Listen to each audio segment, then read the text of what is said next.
इस वक्त phone line पे हमारे साथ वरिष्ठ नेत्री गीताश्री उरांव जी जुड़ी हुई हैं। गीताश्री जी, आपका बहुत बहुत स्वागत है न्यूज बाइस्कोप में।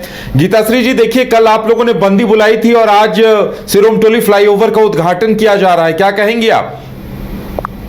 आदिवासी विरोधी, जन विरोधी सरकार से अब हम लोग क्या उम्मीद कर सकते हैं? हमारी सभी भावनाओं को ठोकर मारते हुए जिस भव्य तरीके से आज सिरमटोली से लेके जो आपका मैकॉन तक का जो फ्लाईओवर का जो उद्घाटन आज कर रहे हैं मुख्यमंत्री जी, तो ये तो हमने पहले ही बोल दिया था कि इस दिन को हम लोग काला दिवस के रूप में मनाएंगे और आदिवासी समाज याद रखेगा हमेशा हेमंत सोरेन को उनके इस कार्रवाई के लिए। और हम विरोध हमारा है, आगे भी रहेगा और आप देखेंगे हेमंत सोरेन भी कि हमारा विरोध किस स्तर तक जा सकता है। तो गीताश्री जी, अब आप लोगों की क्या कुछ रणनीति होगी? क्योंकि देखिए, बंदी बुलाते हैं और आम लोगों को उम्मीद थी कि अब सीएम कोई निर्णय लेंगे, कोई फैसला लेंगे, लेकिन अब दूसरे ही दिन इसका उद्घाटन की तिथि घोषित कर दी जाती है और इस तरह से देखिए अचानक से उद्घाटन किया जा रहा है। क्या इसके पीछे भी आप विरोध को वजह मान रही हैं?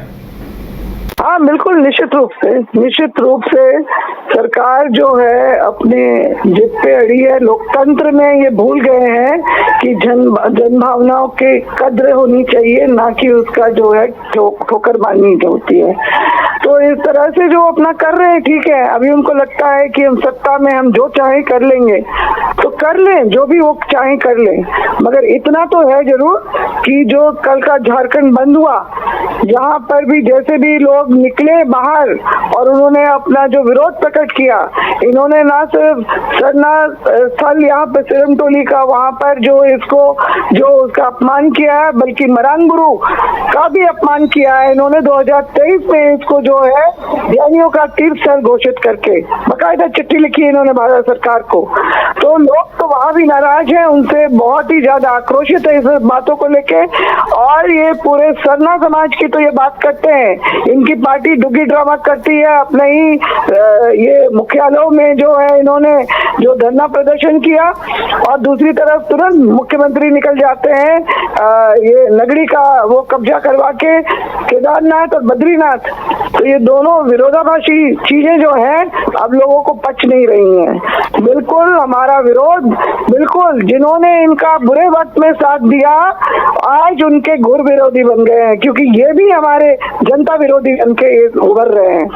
तो ये इनकी लाख तरह की जो योजनाएं हैं ये फेलियर साबित हो गए हैं। बिल्कुल जो भी इन्होंने वायदे किए थे और उनको सबको ठप करके सिर्फ मैया सम्मान योजना और ऊपर से गांव में, आदिवासी गांव में जो आपका अंग्रेजी शराब की दुकान खोलने की जो इन्होंने जो घोषणा की है शराब नीति के तहत राजस्व कमाने के लिए, तो ये इनके दिमागी दिवालिये का ही नहीं, इनके जो है विशेष तरह के जो आदिवासी समाज के प्रति षड्यंत्र रचने का भी एक घोतक है।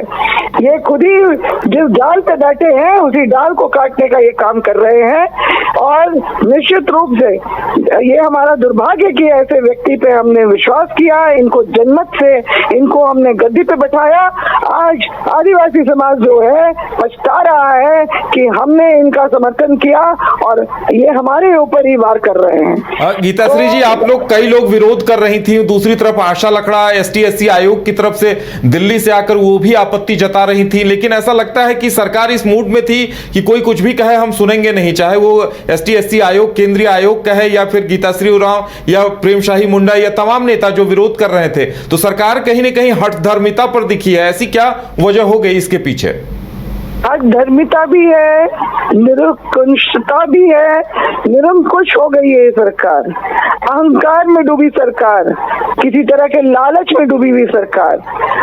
क्योंकि एक तरफ हुंकार लगाते हैं कि केंद्र हमारा 136,000 करोड़ का जब तक बकाया वापस नहीं करेगी, हम एक ढेला बाहर जो है हम नहीं करेंगे, हम 15 दिन तक चक्का जाम करेंगे।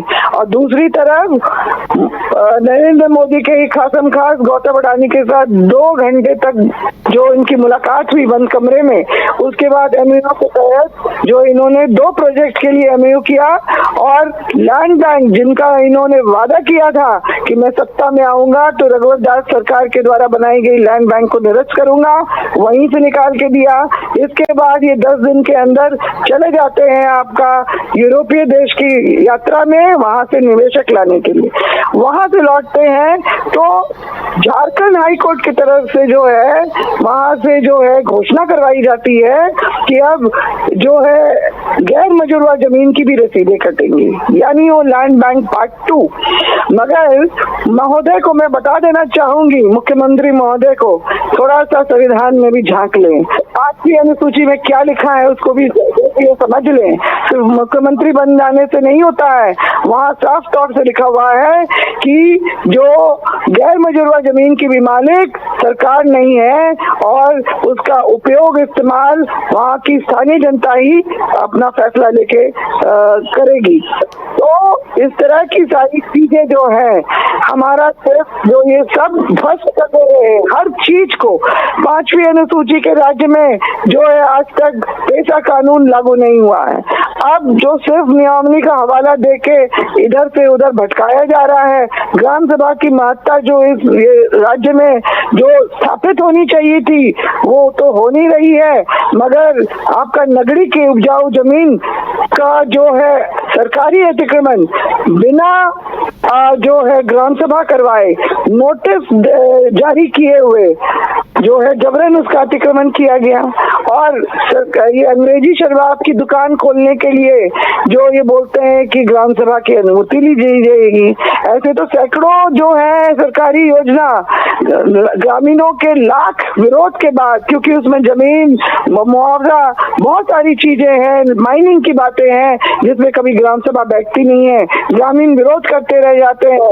मगर यहाँ सिर्फ लिपापोती करते हुए लोगों को बहलाने बहकाने की कोशिश लगातार जो प्रशासनिक तौर पे की जाती है वो हम लोग सब देख रहे हैं सामने से। और इस तरह से ये राज चल रहा है। पहले तो भू माफिया हमारी जमीनों को लूट रहे थे, अब तो सरकार भी उसमें शामिल हो गई है। गैर मजुरवा का जो है ये लोग जो रसीद कटवाना यानी लैंड बैंक 2 जो ये लोग तैयार करवा रहे हैं, इसमें इनकी मंशा साफ दिखाई दे रही है।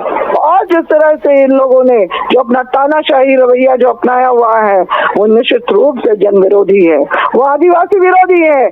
और ये जो है सत्ता के नशे में चोर होके ये बाकियों को भी नशे में डुबोना चाहते हैं ताकि नशे में डूबा रहे आदिवासी और उसकी जल जंगल जमीन को लूट ले। अभी आपका जितने हमारे सिरम टोली ही क्या जो हमारी जगह जगह में हमारे सरना अखड़ा है और अभी उन पे अतिक्रमण हो रहा है सरकार के रवैये से। और आपका बेड़ों में जो महादनी जो सरना स्थल के ऊपर से जो अतिक्रमण हटाने के लिए जो सरना समाज आया तो उनके ऊपर जिस तरह से पुलिस या कार्रवाई हुई है, जिस तरह से उन पर केस ठोका गया है गलत तरीके से, लोग भटक रहे भाग रहे अपना घर मार छोड़ के भाग रहे हैं।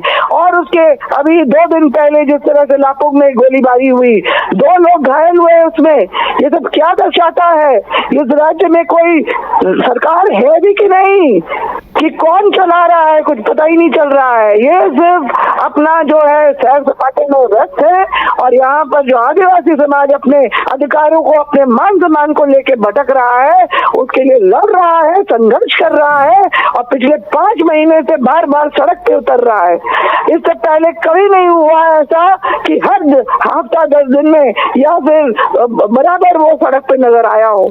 अब आप लोगों की क्या रणनीति होगी गीताश्री जी? हाँ जी, अब आप लोगों की रणनीति क्या होगी?